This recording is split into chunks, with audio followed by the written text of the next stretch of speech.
નમસ્કાર મારા વહાલા ગુજરાતી મિત્રો, જાગો જોગી જાગો ચેનલમાં આપનું સ્વાગત છે. તો આજે આપણે વાત કરીશું કે રાગ અને દ્વેષ આ બંને મનના પગ છે. કેમ કે મનને જો તમારે ચલિત રાખવું હોય તો રાગ દ્વેષ સિવાય મન ચલિત થતું જ નથી. જેના મનની અંદરથી રાગ દ્વેષ મટી ગયો એનું મન લંગડું થઈ જાય છે. અને જેનું મન લંગડું થઈ ગયું, જેના મનના પગ જતા રહ્યા, મતલબ જેના અંદરથી રાગ દ્વેષ નામના પગ જતા રહ્યા, એ જ સંન્યાસી બની શકે છે. તો જેમ મનુષ્યને ચાલવા માટે બે પગની જરૂર પડે છે, કેમ કે પગથી જ ગતિ થાય છે. અને પગ વિનાનો પાગળો માણસ જેમ પગવાળો માણસ ગતિ કરે છે, તેવી રીતે પાંગળો માણસ ગતિ કરી શકતો નથી. અને ઘણા જ જાનવર શરીરથી જ ચાલે છે, જેમ કે સાપ.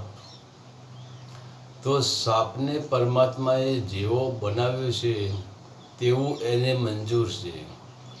તેની પ્રકૃતિ સામે કે પરમાત્મા સામે કોઈ ફરિયાદ નથી. તો મન એક દારૂ નથી. કેમ કે મનને અંદર બે રૂપ પડેલા છે. મનનું પહેલું રૂપ છે રાગનું, એટલે કે ખુશીનું, આનંદનું. અને મનનું બીજું રૂપ છે દ્વેષનું, ઈર્ષાનું, અહંકારનું, નફરતનું. એટલે મનને રાગ દ્વેષના બે પગ કહેવાય છે. અને આ બંને પગ ચાલે છે ત્યારે તેનો આભાસ મનુષ્યના શરીર ઉપર થાય છે, મનુષ્યના મુખ ઉપર થાય છે.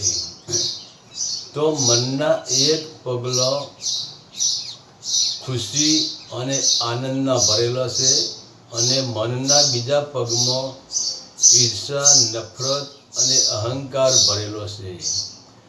માની લો કે મનનો જમણો પગ રાગનો છે, તો જ્યારે રાગનો પગ ઉપડે છે ત્યારે મન પણ પ્રફુલ્લિત હોય છે. અને મનુષ્યના ચહેરા ઉપર પણ હાસ્ય અને પ્રફુલ્લતા દેખાય છે. અને જો મનનો ડાબો પગ દ્વેષનો છે અને ડાબો પગ ઉપડે તો મન પોતે નારાજ હોય છે. અને એ જ નારાજગી મનુષ્યના મુખ ઉપર આવે છે. અને તે નારાજગી ઈર્ષા, અહંકાર અને નફરત કરાવે છે. તો તમે હોશમાં હશો તો તમે પણ મનના પગને જાણી શકશો. તો કોઈએ તમારું અપમાન કર્યું, કોઈએ તમારી સાથે બીજું કોઈ પ્રકારનું ખરાબ વર્ણન કર્યું, તો હવે તમે વિચાર કરો કે સામેવાળાએ તમારું એટલે કે તમારા નામનું અને તમારા શરીરનું અપમાન કર્યું છે. સામેવાળાએ તો મનનું તો અપમાન કર્યું જ નથી, કેમ કે એ મનને ઓળખતો જ નથી. પછી તો અપમાન કરે જ કેવી રીતે? પરંતુ તમારા એ અપમાનના તરંગો છેક મન સુધી પહોંચી જાય છે, અને મનનો દ્વેષનો પગ ઉપડી જાય છે. અને તે પગ બુદ્ધિ ઉપર પડે છે અને અહંકાર ઉપર પડે છે. ત્યારે બુદ્ધિ શબ્દોમાં પ્રગટ થાય છે, અને અહંકાર મુખ ઉપર પ્રગટ થાય છે, આંખો ઉપર પ્રગટ થાય છે. અને એટલે જ આપણે સામાવાળાને ગાળ દઈ દઈએ છીએ, અથવા તેના પ્રત્યે ખરાબ વિચાર કરીએ છીએ, તેને થપ્પડ મારી દઈએ છીએ, અને અહંકારથી તેને નફરત કરીએ છીએ, તેને ધૃણા પણ કરીએ છીએ. ઈર્ષા પણ કરીએ છીએ, તો સમજી લો કે મનનો દ્વેષનો ડાબો પગ ઉપડ્યો. અને કોઈ તમારું સન્માન કરે, તમારું સ્વાગત કરે, તમારી કોઈ વાહ કરે, કોઈ તમારો વરઘોડો કાઢે, તમને ફૂલોના હાર પહેરાવે, તમારા પગમાં પડે, તમને ઊંચું સ્થાન આપે, તમને ઊંચા આસને બેહાડે, તો આ બધી જ ક્રિયાઓ શરીર સાથે થાય છે, મન સાથે તો થતી જ નથી.